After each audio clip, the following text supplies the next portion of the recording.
The last thing you said was very tantalising. You said you'd have to come back into active politics. That's what you plan, is it? Well, it's not what I plan. It's not what I want. I was, thrilled to lead UKIP, to pressure Cameron into offering a referendum, into working in that referendum campaign, into winning. We've triggered Article 50. I thought it was all done. Mrs May went for the big majority. She was found out, I think, in this campaign. And what's remarkable about Corbyn's achievement is he's getting Remainers in London voting for him, but he's getting UKIP voters around the rest of the country voting for him too. Now, of course, he's not going to be able to form a government on his own if it works out that way. But if we get a coalition with him and the SNP and whoever else, then we may well be looking down the barrel of a second referendum. Is the whole Brexit campaign, the Brexit decision, is it all in jeopardy now? Is the timetable, does it mean anything anymore? Well, I mean, let's see. There's a long way to go. But I do think this.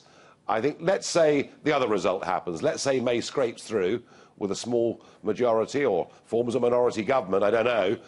I'm not sure that her credibility is going to be very strong in Brussels. So I think, yes, the timetable, whatever happens here, is likely to get pushed back. But how confident are you that there'll still be what's called the hard Brexit that you wanted and that you think you won a year ago?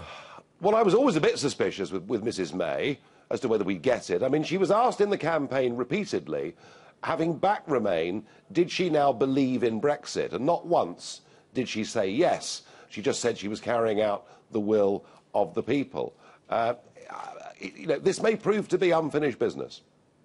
Vicar of Bray, you think she is? I do, yes. Vicar's daughter, Vicar of Bray. Very much so, yes.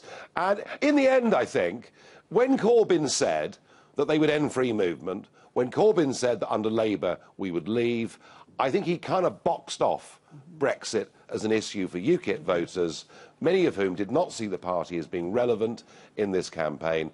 And ultimately, I think the shock we're seeing here tonight is all about personality. And, UKIP voters want somebody they think is speaking for them. They want somebody who is for change. And what Theresa May tried to do was to be the establishment figure. Corbyn, I thought, through the campaign, looked comfortable in his own skin.